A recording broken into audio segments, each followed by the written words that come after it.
இயேசுவில் எனதருமை சகோதர சகோதரிகளே, இந்த 24வது அதிகாரமானது 2 முக்கியமான விஷயத்தை எடுத்து வைக்கிறது. ஆண்டவர் திருமுன் அவருடைய பிரசனத்தை வெளிப்படுத்தும் வண்ணமாக விளக்கானது 24 மணி நேரம் எரிந்து கொண்டே இருக்க வேண்டும். இன்று நாம் பார்க்கிறோமே, நற்கருணை ஆண்டவருடைய பிரசனத்தில் அந்த விளக்கு தன்னானது எப்பொழுதும் எரிந்து கொண்டிருப்பது போல அவருடைய பிரசனத்தை வெளிப்படுத்தும் வண்ணம் அந்த விளக்கானது எரிய வேண்டும்.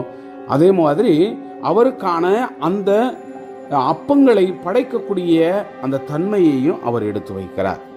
இரண்டாவதாக, நேர்மையான தண்டனை குறித்து இந்த அதிகாரம் எடுத்து வைக்கிறது. அதாவது அவருடைய எடுத்துக்காட்டு ஒன்று சொல்லுகிறது. இஸ்ரேல் மகளுக்கு பிறந்த ஒரு மகன், அவன் எகிப்திய தந்தைக்கு பிறந்தவன். இவர்களுக்கு பிறந்த அந்த மகன் என்ன செய்கிறான்? கடவுளுக்கு எதிராக அல்லது கடவுளை பற்றி அவன் குறை கூறுகிறான், முணுமுணுக்கிறான், பழித்துரைக்கிறான். இப்போ இதை கேட்டவர்கள் எல்லாம் மோய்சரிடம் இந்ததை அவரை கொண்டு வர்றாங்க. இது மாதிரி பேசுறான் என்று சொல்லி அவருக்கு கடவுள் மோய்சன் வழியாக கொடுக்கக்கூடிய தண்டனை நாம் பார்க்கிறோம். கடவுளை பழித்துரைப்பவன் வெளியில, அதாவது ஊருக்கு வெளியில எடுத்துக்கிட்டு போயிட்டு யாரெல்லாம் அவன் பழித்துரை கேட்டாங்களோ அவர்களெல்லாம் அவன் தலையில வச்சு சொல்லணும், ஆமா இவன் செஞ்சான், இவன் கேட்டோம் அப்படின்னு. அப்போ எல்லாம் சேர்ந்து கல்லை எடுத்து அவனை கல்லால் கொல்லணும். இதுதான் தண்டனை. அதன்படி நம்மெல்லாம் கேட்டிருக்கிறோம் இல்லையா, பழைய ஏற்பாட்டிலே கண்ணுக்கு கண் பல்லுக்கு பல். இதுதான் இந்த அதிகாரத்தில் வருகிறது. யாரெல்லாம் என்னென்ன பாவம் செஞ்சாங்களோ அந்த பாவத்திற்கு அவங்க தண்டனை அனுபவிக்கணும்.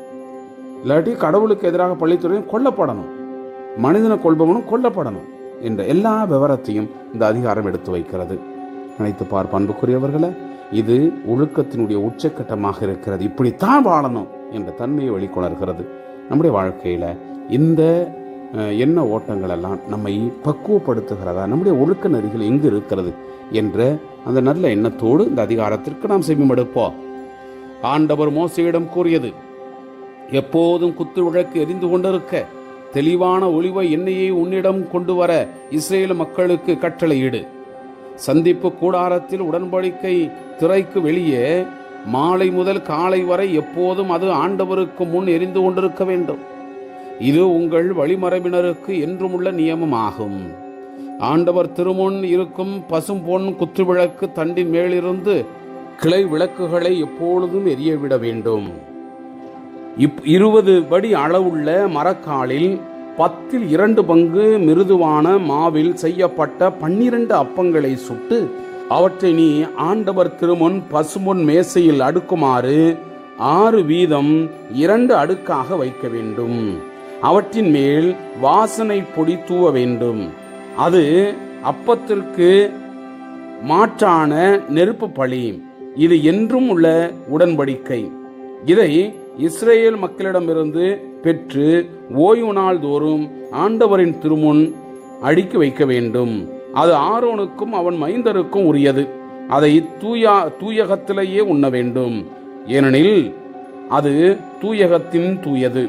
ஆண்டவரின் நெருப்பு பலிகளில் அது அவர்களுக்கு சேர வேண்டிய உரிமையாகும். இஸ்ரேல் இனத்து பெண்ணும் எகிப்திய ஆணுக்கும் மகனாக பிறந்த ஒருவன் இஸ்ரேல் மக்களோடு வந்திருந்தான்.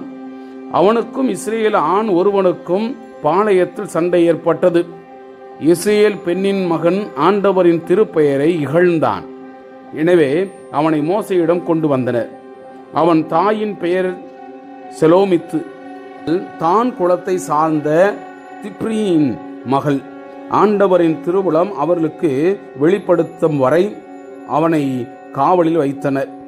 அப்போது ஆண்டவர் மோசேயிடம் கூறியது, இகழ்ந்தவனை குடியிருப்பு எல்லைக்கு வெளியே கொண்டு சென்று அவனது பழிப்புரையை கேட்டவர்களெல்லாம் தங்கள் கைகளை அவன் தலையில் வைக்கட்டும். பின்னர் சபை அனைத்தும் அவனை கல்லறிந்து கொள்ள வேண்டும். எவராவது கடவுளை இகழ்ந்தால் அவர் தம் பாவத்தை சுமப்பார் என்று இஸ்ரேல் மக்களிடம் சொல். ஆண்டவரினுடைய திருப்பெயரை இகழ்பவர் கொலை செய்யப்படுவார். சபையார் கல்லறிவர். அந்நியரோ நாட்டினரோ யாரெனினும் திருப்பெயரை இகழ்கிறவர் கொல்லப்படுவார். மனிதரை கொள்பவர் கொலை செய்யப்படுவார்.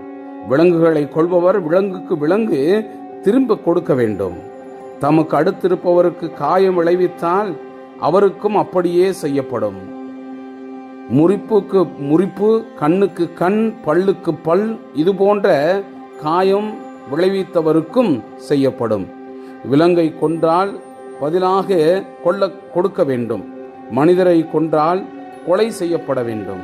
அயலாருக்கும் நாட்டினருக்கும் ஒரே விதமான நியமம் வழங்க வேண்டும். ஏனெனில் நானே உங்கள் கடவுளாகிய ஆண்டவர். அப்படியே இறைவனை இகழ்ந்தோனை குடியிருப்பு எல்லைக்கு வெளியே கொண்டு போய் அவனை கல்லெறியுமாறு மோசே கட்டளையிட்டார். ஆண்டவர் மோசேயிடம் கூறியபடி அவர்கள் செய்தார்கள். Praise the Lord. இயேசுவுக்கே புகழ். மரியே வாழ்க.